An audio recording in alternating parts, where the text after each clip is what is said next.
And just let a couple more people in.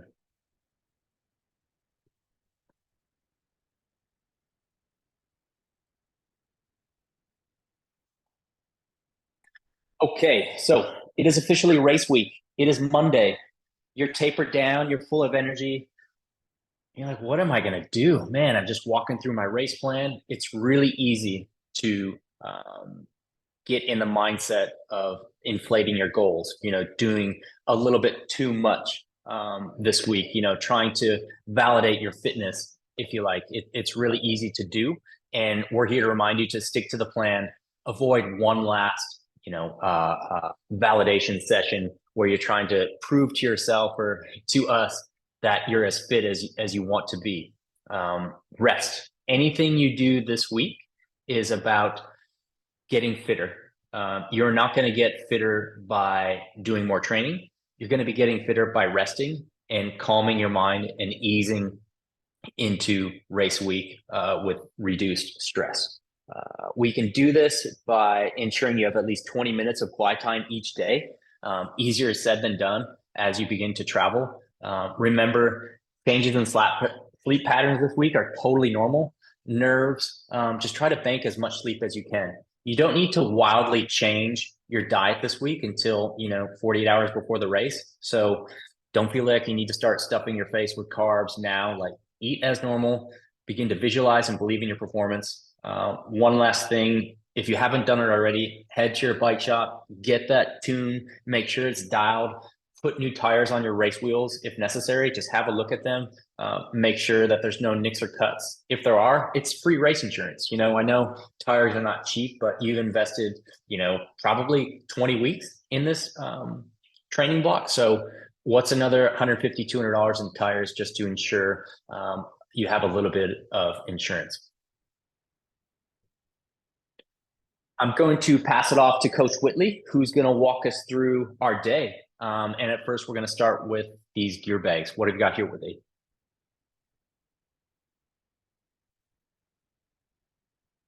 Oh, I think we're on mute, Whitley. Oh, sorry, guys. Like Jason said, weather is going to be perfect for racing, but if you have a tendency to be chilly in the mornings with lows in the mid 50s, I would say make sure that you have warm clothes with you, only because this is likely going to be the most comfortable opportunity that you have all day. It's only going to get worse from here. So you might as well take advantage of being comfortable as you set up transition, as you warm up and prepare yourself for the day. So just make sure that you have those things with you. Bike special needs, I believe, is at mile 65. Pablo's going to talk more about bike course, but you want to be cognizant of that. And then as far as your run gear bag, same thing. Once the sun goes down in Tempe, it's going to be a little chilly. So again, just like make sure you have clothes that you want in the case that it is chilly that evening. Just one thing on the bike gear bag.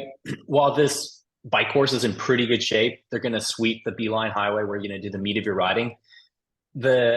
Scott brought up a great point earlier in the day when we were talking about the bike course, that by lap 2 and 3, the wind is going to kick up a bit and it can blow these little thorns onto the bike course. So not a bad idea if you're having a really tough day on the bike to put an extra flat kit in your bike gear bag. I also like to recommend putting in your go-to candy bar, whatever you have on a long ride. If it's a Snickers, Rice Krispie, something they're not going to serve on the bike course, put that in your bike special needs bag. But sorry, Whitley, to interrupt. No, I think that's great. Going on to swim, Jason. Yeah. All right. So race morning, guys, make sure that you're waking up plenty of time to get prepared and get ready. So we recommend 3 to 3.5 hours before race start. Eat breakfast. And I know that we all know this by now, but don't do anything that you haven't done before. Today's not the day to try something new. Stick to the plan. Double check, like we just said, double check all your special needs bags. Let's talk a little bit about race morning parking. Tempe is set up really well to have athlete parking. It's in the athlete guide. Scott, do you want to add anything to this as far as parking? Yeah. So for those of you guys that have not done this course before, there is a massive parking garage right at the corner of Rio Salado and Ash. So park there and it's 100 yards over to transition. You'll have plenty of space to park there, but I will tell you, for those of you guys that are driving in, if you get there kind of towards the end, kind of later in the morning of pre-prep before getting into transition, sometimes you can see those roads get backed up a little bit, since the main roads in and out are the bike course, or the run course, sorry. So it's not a bad idea to maybe have somebody drop you off as they go to park there, because I've been in there sometimes where we've seen 40 or 50 cars backed up trying to get into that big parking garage. So sometimes you get down there real quick and then you're sitting there for 45 minutes. So if you can, have somebody else drive, so if you get in there and you do kind of get backed up, you can just hop out and jump in. But it is free parking, and it's one of the few spots that you can park for free that's not on a closed street. So any of your friends or family coming down, that's usually where they're going to tell you, and there's plenty of space to park for everybody all day long. Awesome. Again, that same morning. So once you get there and you're in transition, make sure you have all of your swim start gear. I know some of this seems like, yeah, duh, obvious information, but we all know that nerves run high during races. So just double check that you have everything. Prep post-race recovery drinks or snacks for your dry clothes bag as well. And I know we have on here, double check your bike and transition bags, but triple check your bike and your transition bags. Just make sure that you have everything that you need. If you're a type of person that tends to forget things, or you're distracted by all the excitement, just make a list in your phone, make a list so that you can check it off in the morning, so that you know that you have everything. Once you have everything and you're ready to rock and roll, just find, as best you can, quiet place, collect your thoughts. The rest of the day, you're going to be in your head all day for good and for bad. So just try and calm those thoughts pre-race and get ready for the day.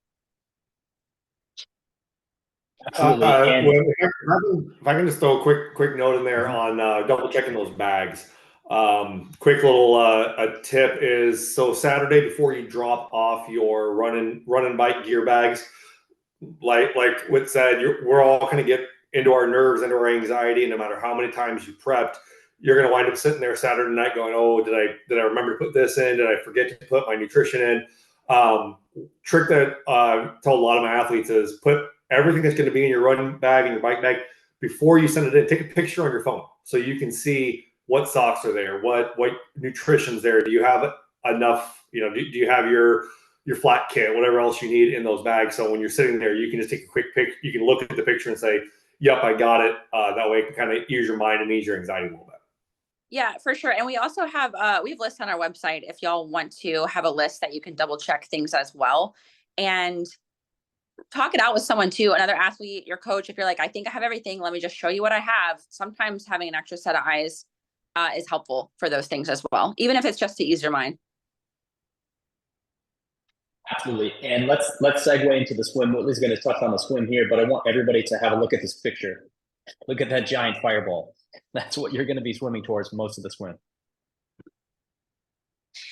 So with the swim, guys, pacing is a rolling swim start. Pacing is important. When I say pacing is important, know your pace. Don't change that last minute. If you normally swim 150, line up with the 150s. You don't want to endanger yourself or others because you're going to push too hard or even lag back behind a little too much. So be honest with yourself. You know what you've been swimming, you know what you've been training, stick with that. Another good tip is talk to people around you. If you line up with 140, 145, and you ask the person next to you, like, oh, what do you normally swim? And they're going to say 130 or 2, don't be next to them. Make sure that they also have a plan. You just don't want to get caught up next to people who are not as prepared as you are. Like Jason mentioned, after the first, what is that first few 100 meters that you're going to turn a right? Once you turn that right, you're headed direct east as the sun is rising. So be conscientious of goggle tent that you choose. Everyone may have their own preference of what they are able to spot orange, yellow, red buoys best with what tent. Make sure that you know that.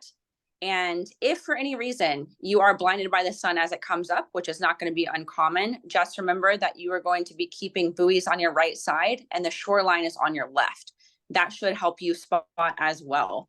Another thing to keep in mind is if you look at the swim map here, you can see the bridges.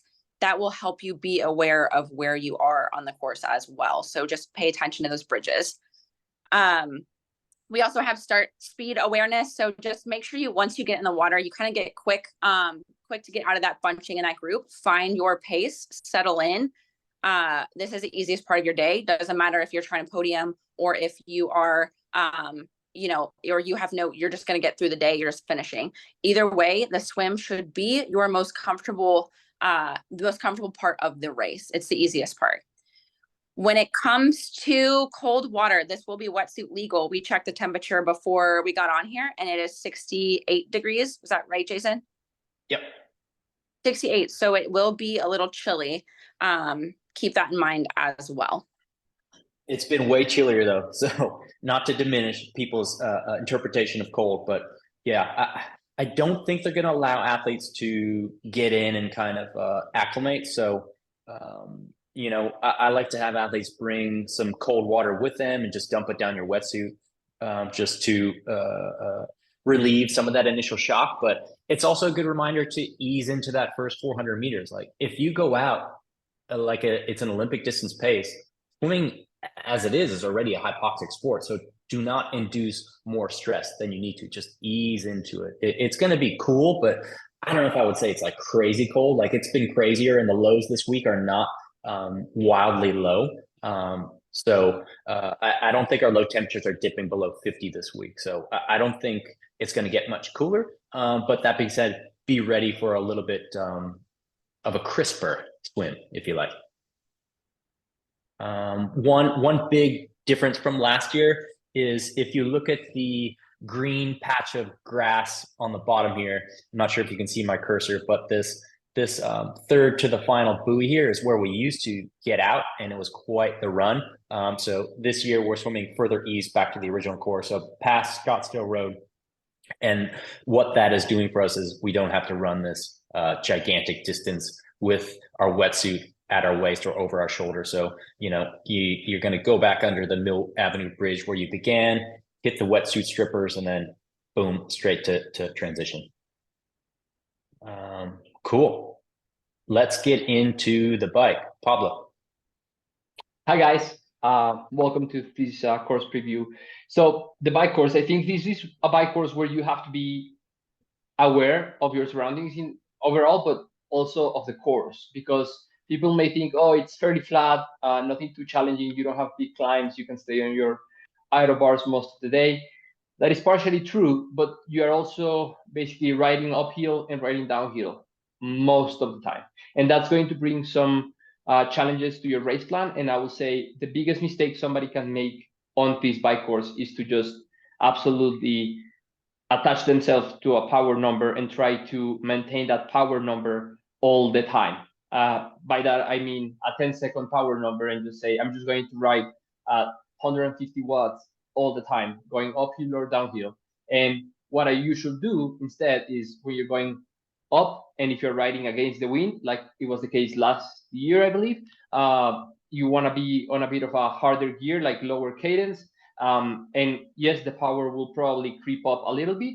And then when you're going downhill, you're going to kind of chase speed. As we say, chase speed, that means just the higher cadence, your power will probably go below the number that you will want to be. And I think the best you can do is use that first loop to kind of familiarize yourself with your surroundings, with the bike course, being very aware of how the course looks like, how the roads are, but also remember that in the second and third loop, all the athletes are going to be on that bike course.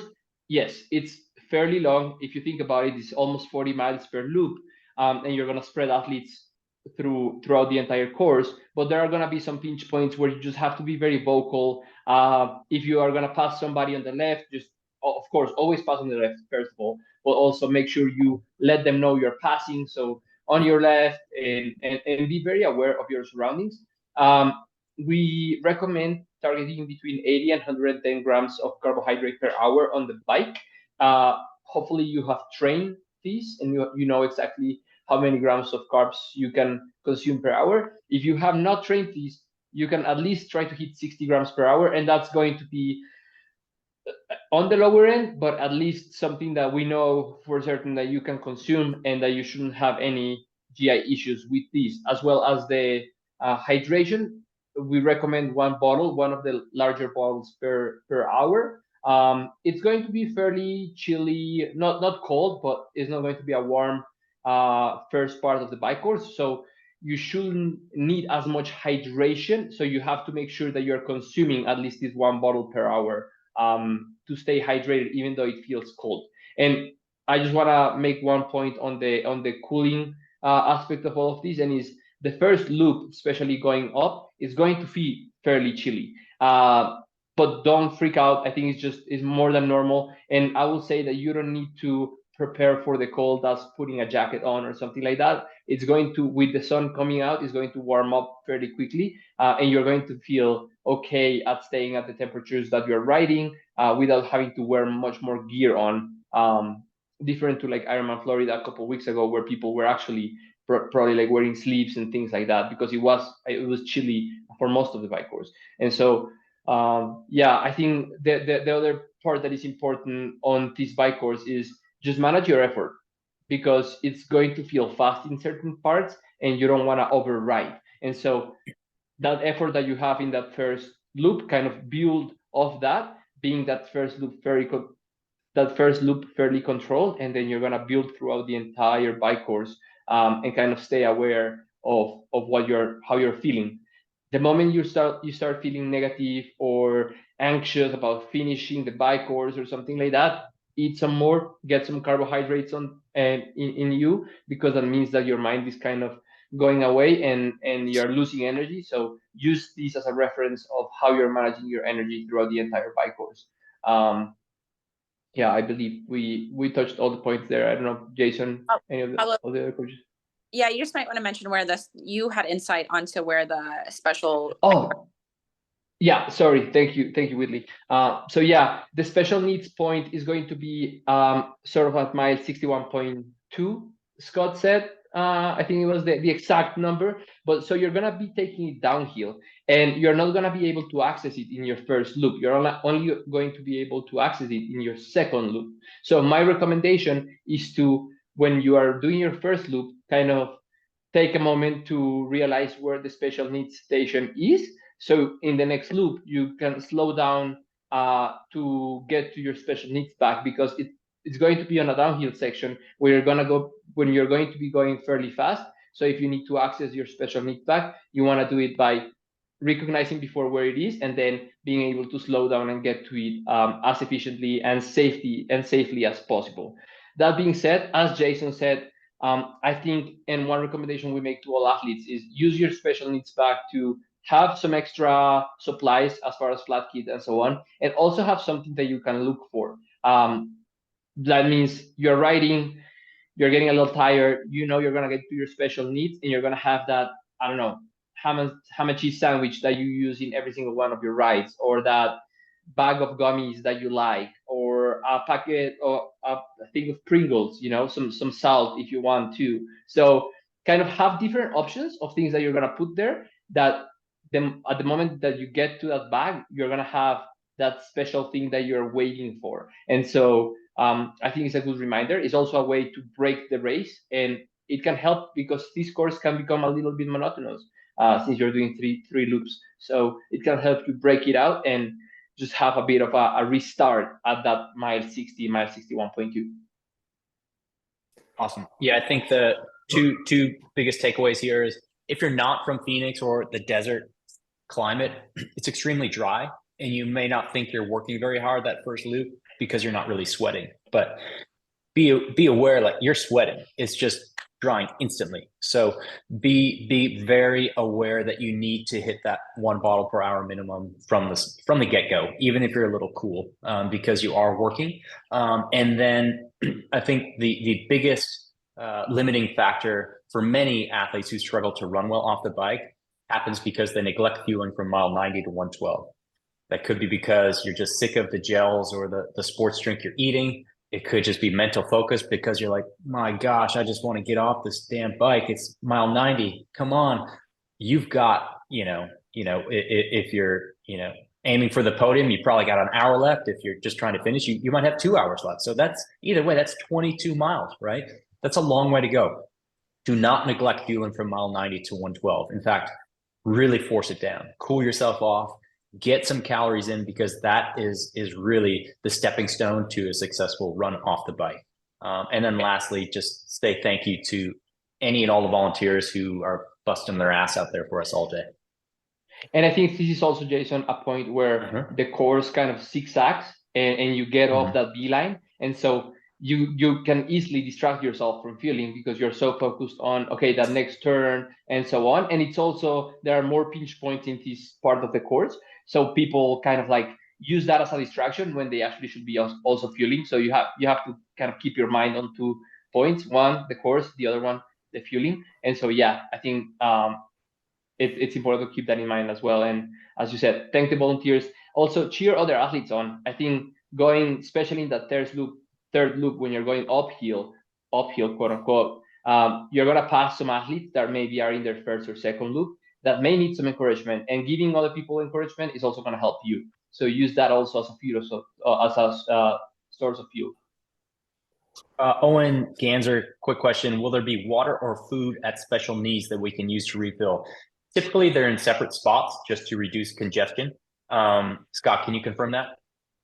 Yeah, you will not have anything at special needs, but you will have an aid station after the turn at the top of the hill. So at mile 56 and a half, 57, you'll have a full aid station. So less than 4 miles from aid station into it. So if you have powder, Infinite, or you have any of that type of stuff that you normally pre-mix, you can get empty bottles, you can get full bottles of water or Gatorade right at the turn, right when you make the turnaround at Shea coming back in.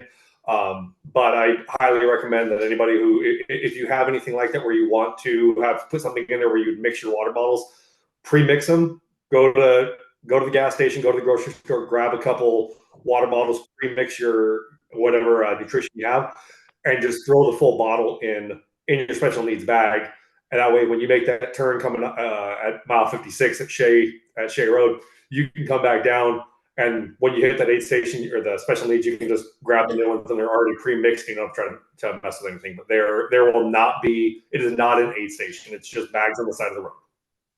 And anything you drop at special needs, you're not gonna be able to access that afterwards. So don't leave your favorite jacket or your favorite pair of bike sleeves or something like that, because you're not gonna be able to access them afterwards. So just keep that in mind. The volunteers pick over those bags after athletes go through like they're savages. Just they pull anything that's left in those bags and take them. Real quick, I just want to touch base on something on the bike course as far as bike tech goes.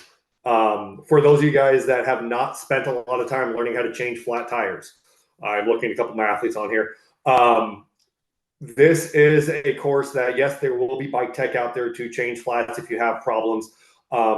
The nice part about it is there's only 19 miles of road that the bike techs are going to be driving back and forth. So there's usually not going to be too far away.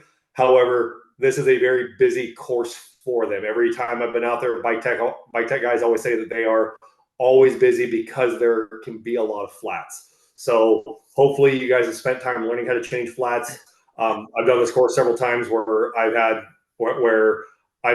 blown a sidewall out, or last time I did it, I had 3 flats and went through all my spare tubes, and I had to wait 40 minutes for bike tech to come by to help out. There's been times that it's 10 seconds and they're right there.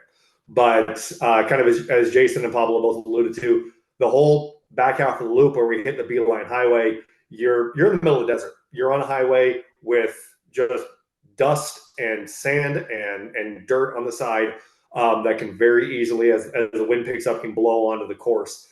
So making sure that you're starting your day with good tires, good tubes, and I highly recommend you put a spare tube and a spare CO2 cartridge in your special needs bag.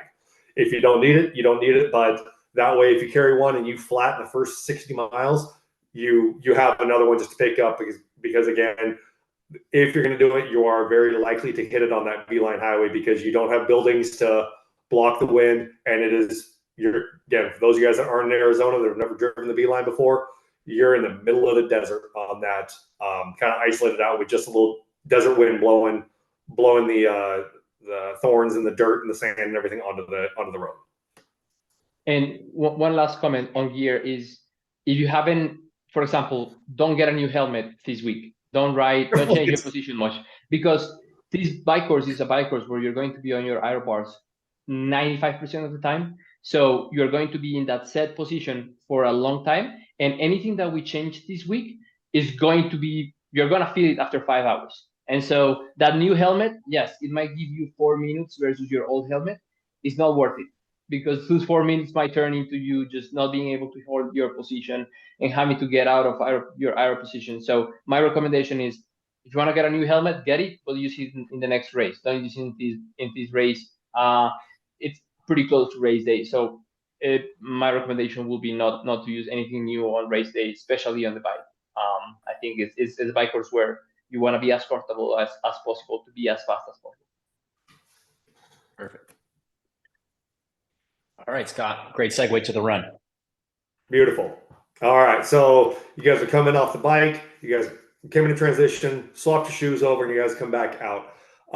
They tweak the run course every couple of years, 2 course or 3 loops, 2 loops. They've fallen on doing it as a 2-loop course this year. So as soon as we get out of transition, you guys head east out for about 2 miles, out to McClintock, and then kind of double back all the way back over to the Priest Bridge. The nice part, everything on the south side of the lake is pretty flat. You get a mix of running on the sidewalk, running on the running trail, the dirt path, asphalt. So you kind of get a good mix from a terrain standpoint, so you're not just pounding the pavement the entire time. Once you kind of get that first mile, you come up just a little bit of terrain, but really not much elevation to speak of. Just kind of out and back. A lot of spectator support. A lot. You're in the city, so it's a very lively area. A lot of runners. So you can draw a lot of energy from everybody else, but can sometimes be problematic because we get that energy draw, and so many people, they come out of transition and they take that first mile a minute faster per mile than they've been doing all their training at. So you have to be very careful on how quickly you come out of that run. Make sure you're cautious, you're aware of where you're at. Kind of like as Jason's alluded to earlier, when in doubt, go easier, go slower. You can always pick your pace up. Nobody's ever said, I wish I ran my first mile faster coming out of transition. So you want to start nice and slow, kind of get your legs back underneath you, get your body stretched out now that you're in the upright position. And there's a great time to make sure that we get our nutrition in.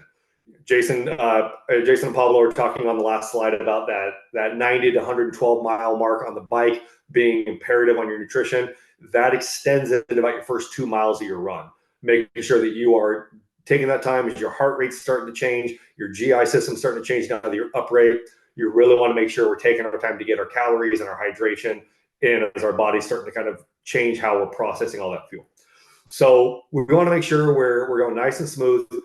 We have this whole first out and back on the south side of the lake. Once you hit about mile 5, you cross over and head into the north side. Again, the nice part, you're running on the lake the entire time, so you have good visual. You can hear transition, you can hear the music, you can hear the spectators for 90% of the run course. So it's a nice way to kind of keep that energy nice and high, but just making sure that we're not letting the excitement get too high on, and kind of keeping ourselves moderate a little bit. As we come out, don't be afraid to walk the aid stations. You'll see a lot of people get congested.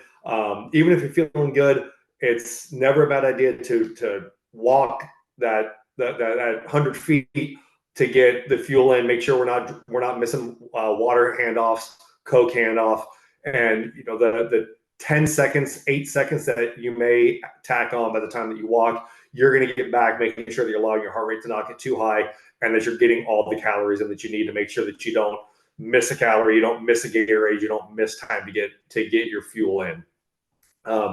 So same kind of targets we were hitting at for the bike, a little bit lower on the run, to making sure we don't get into that GI distress, kind of hitting that 60 to 70, 60 to 80 grams per carbs. Again, like Pablo touched on the bike, make sure that this is where you were training to. If you were training with a lot higher carb count or a lot lower carb count, you don't want to change that in the middle of the course, or you're going to have a lot of GI distress on the back half of that run. So making sure that we're getting plenty of calories in, and it's a nice kind of steady, slow drip. We're not trying to get 300 calories and 80 grams of carbs at mile 2 in one fell swoop at an aid station and waiting an hour until we hit it again. So kind of that nice, slow, steady burn as we're able to go through, running from aid station to aid station and just breaking that up mentally, knowing that you have an aid station almost every mile. So you're basically just 26 aid stations, time and time again, being able to get through the whole time. Once you get on that the North Shore, the only real hill to speak of is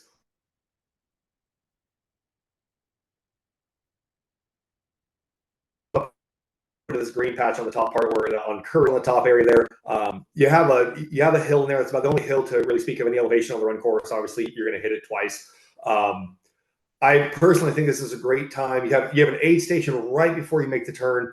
This is a great time if we're not necessarily trying to podium, you're not trying to take the top of your age group. This is a great time if you need to walk that hill for the 100 yards at the top of the hill. Take that time from that aid station to get your calories in, kind of regroup, kind of figuring out where you're at. This is a great time to just check in with your body, check in with your mind. All right, we're almost done with that first loop. Where are we at? How do we feel? How is our nutrition for those first 10 miles? Do we need to make sure, what do we need to change? Do we need to make sure we're staying on top of everything? And this is about the time I see a lot of athletes start to kind of battle those demons a little bit. This is where the fatigue really starts to set in. So taking that time to kind of really hammer it back in. We come back around where we came in. We see back in here. Once you come across that bridge on the left across Priest, we loop back onto Rio and head back in. As Jason was kind of talking before everybody got in, this stretch on Rio, just be aware, can be the loneliest part of the entire course. Especially when the sun goes down, it's dark. There's not a whole lot of lights out there. Most people have kind of transitioned into the finish line corrals. So this can be a dark spot, especially in that first loop if you're hitting it after the sun's gone down. So you want to make sure that you're not letting that quiet, that darkness kind of play games with your heads. Make sure we're able to kind of reassess, kind of check in with yourself. We've talked all day long about making sure that you're able to challenge the entire day. You're not getting too high. You're not getting too low. When you have the highs, rein it in a little bit. When you have the lows, know that you're going to be coming out of those valleys, that you're going to be able to come back in. So we see here towards that bottom there, kind of like Pablo talked about, if you're getting irritable, you're getting cranky, you're starting to have the doomsday thoughts, and I'm not going to make it, or I'm not racing where I need to. Get some sugar in you, get some calories, and regroup in. And as Jason talked about earlier, make sure you thank people on the aid stations. Make sure you're thanking the volunteers. Talk to the other athletes, and you'd be amazed that when you're kind of struggling, you see another athlete that's running next to you, they're struggling too. If you guys just strike up a conversation, you start running together, you're going to change your mindset really, really quickly, and all of a sudden that pace starts to get a lot quicker because that mind game starts to change quite a bit.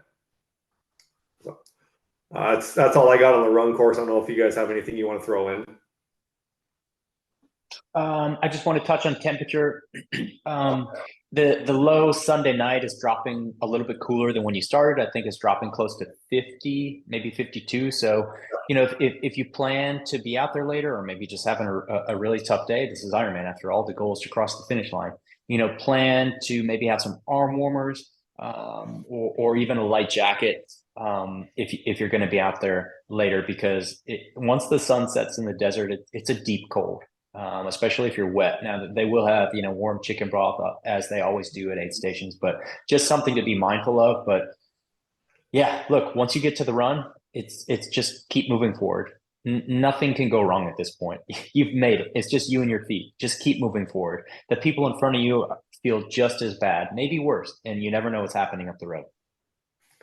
But that's kind of my segue into mindset. Go ahead, Scott. I'm sorry. Real quick, Jason, if you can go back to the map, go back to the run map. It's not labeled on here, but you will have special needs on the run. That will be at just past mile 13. So you see the transition here. It's literally on a hill about 20 feet after you hit transition, as soon as you start lap 2, you'll be able to hit that special needs bag for your run transition. And just like the bike, this is a great time to put in your candy bar, your Coke, your whatever snacks you want, cold beer, shot of Fireball. All I that think there is a good question on how dark it can get. And if they need headlamps, and I will highly recommend, because especially the back part, it can be pretty lonely. I don't know how much lighting there is from the city of Tempe, but if you want to be more comfortable, bringing a headlamp and having it in your special needs bag is not a bad idea.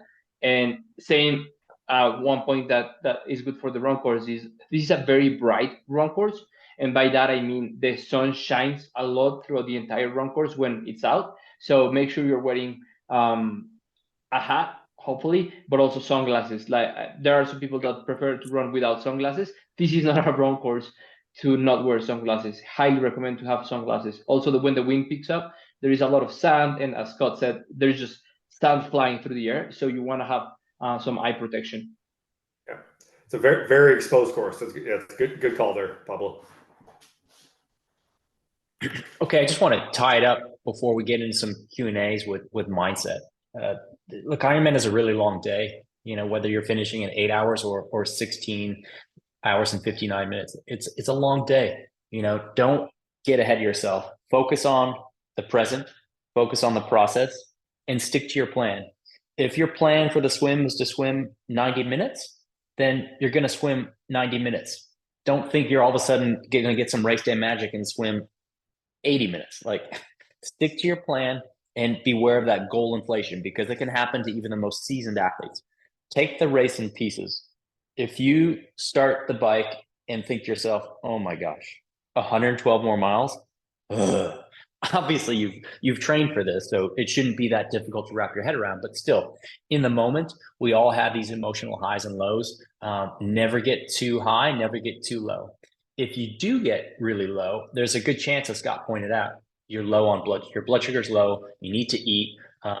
One cue I like to remind athletes, like, if you see your family on the run course and you can't muster up the energy for a smile, like, you are low on sugar. Like, those should be the last people you should kind of dismiss. So just monitor your emotional cycles. Don't get too high when you're feeling like a rock star at mile 20 of the bike, because it's really easy to be caught in a valley, an hour and a half later. So wherever you are within the day, there's going to be an emotional cycle. Just try to keep it steady all day. This is a big one. Don't evaluate your race too early. So let's say you line up for the swim. Your goal is to swim 65 minutes. You're feeling great in the water. You get out, you look at your Garmin, it says an hour 15. And you are wrecked. You're like, oh my gosh, my day is over. I'm never going to get a spot to Worlds. What the hell? Like, I'm done. I'm done. Unless I ride 20 watts more than I was supposed to, I can paint some time. I'll be good. Don't do that.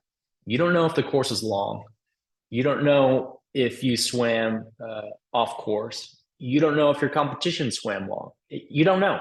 Stick to your plan. If you swam long, so be it. And by long, I mean over your forecasted time. That's okay. Like, it happens. This is a long day. Chances are it's not gonna make or break your race. What will break your race is if you attempt to make up time early on in the bike because you swam, or if you take out the first 10K of the marathon at open half marathon pace because you rode slower than planned. You can't do that. This is Ironman. It happens to everyone at every level. Just stick to your plan. Control your emotions, and do not evaluate your race at any point. You should not feel like you're racing at any point during an Ironman until mile 16 of the run. That's when you can let the dogs out. If you feel like you're racing at any point on the bike, back off.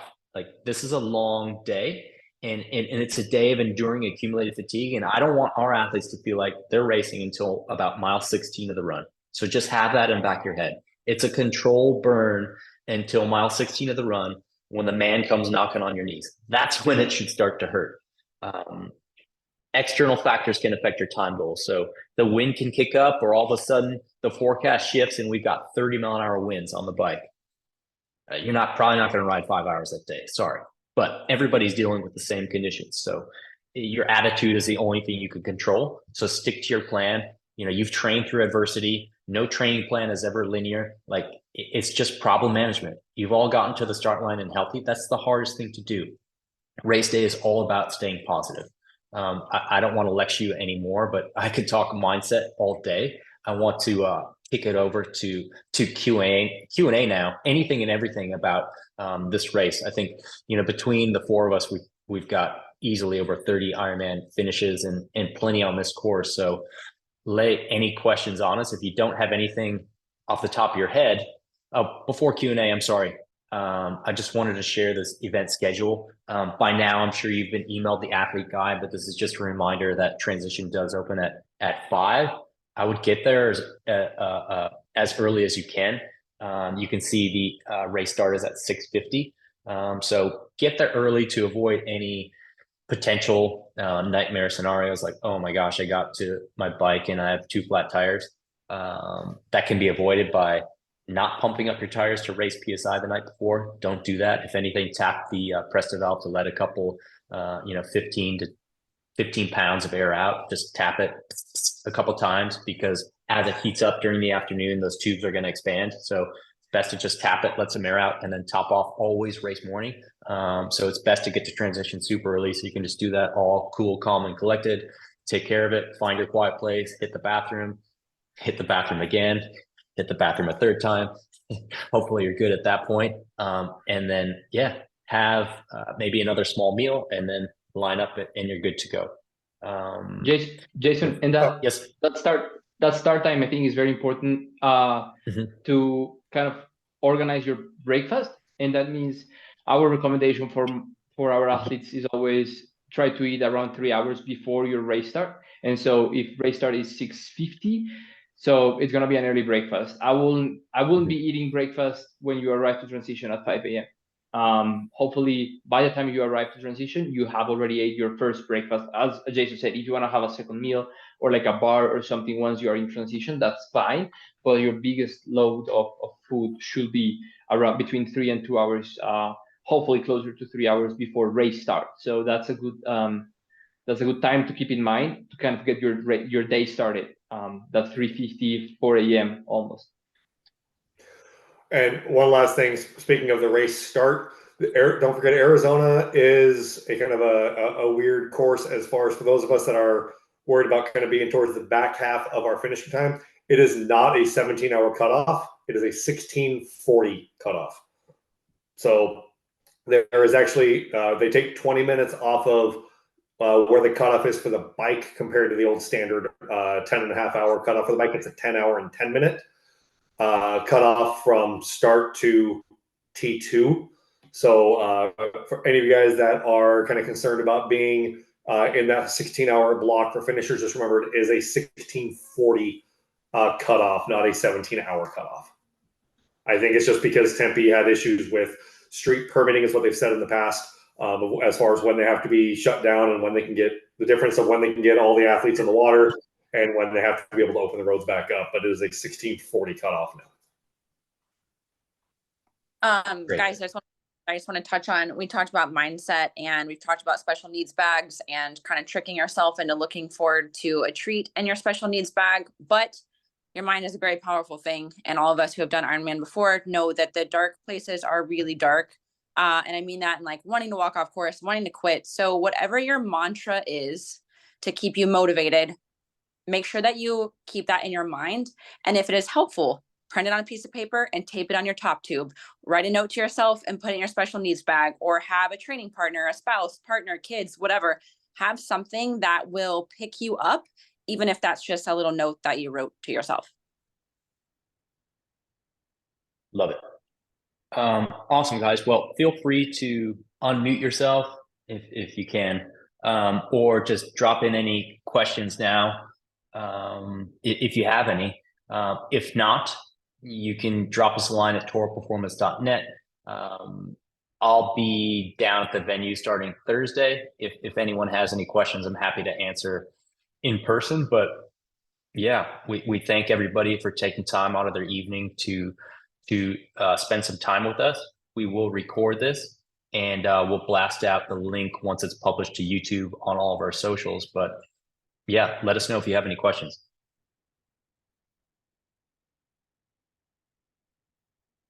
Cool. Not seeing anything in the chat. Last chance. Perfect. Scott, any parting words? Yeah, this is just one of those things that you got to remind yourself that, you know, the old adage that this is not really a race. This is, you know, you did all the hard work already. This is your victory lap. So as you go out, make sure we keep an eye on that mindset of enjoy the day. You know, this is nothing but just a really long training ride that's catered with 3,000 of your best friends. That's what Mike Riley used to always say at the start of these races, because the work's done, the horses are in the barn, whatever, you know, all that is you want to think of. But, you know, go out, enjoy the day, think about how long you've been training for this, 20 weeks, 24 weeks, a year, year and a half. This is a victory lap. So this is not, you know, don't stress about the minutia. Be able to just kind of live in the moment and be able to just enjoy where you're at. Whitley, you're up. Yeah, I mean, really, to put it in perspective, like, I'm just super excited for everyone. I'm excited for everyone to meet the person they are during an Ironman. Ooh, that's heavy. I love it. Pablo, give it to me. You'll surprise yourself. I think you just take advantage of a day where you have nothing else to do. We have so many things going on in our lives, and this is for us, coaches, athletes, whatever. This is one day that is dedicated to you, that you can celebrate yourself, and also just think about the process. Think about little steps. Even when the swim feels daunting, when you think it's too far away, just take it buoy by buoy. Same on the bike and on the run. Just break it up into a lot of small pieces and accomplish them one by one. So yeah, I guess. Have a good one, everybody. Perfect. Well, yeah, thank you guys so much for being here. Any questions, drop us a note, and we hope to see you in Tempe. Good luck.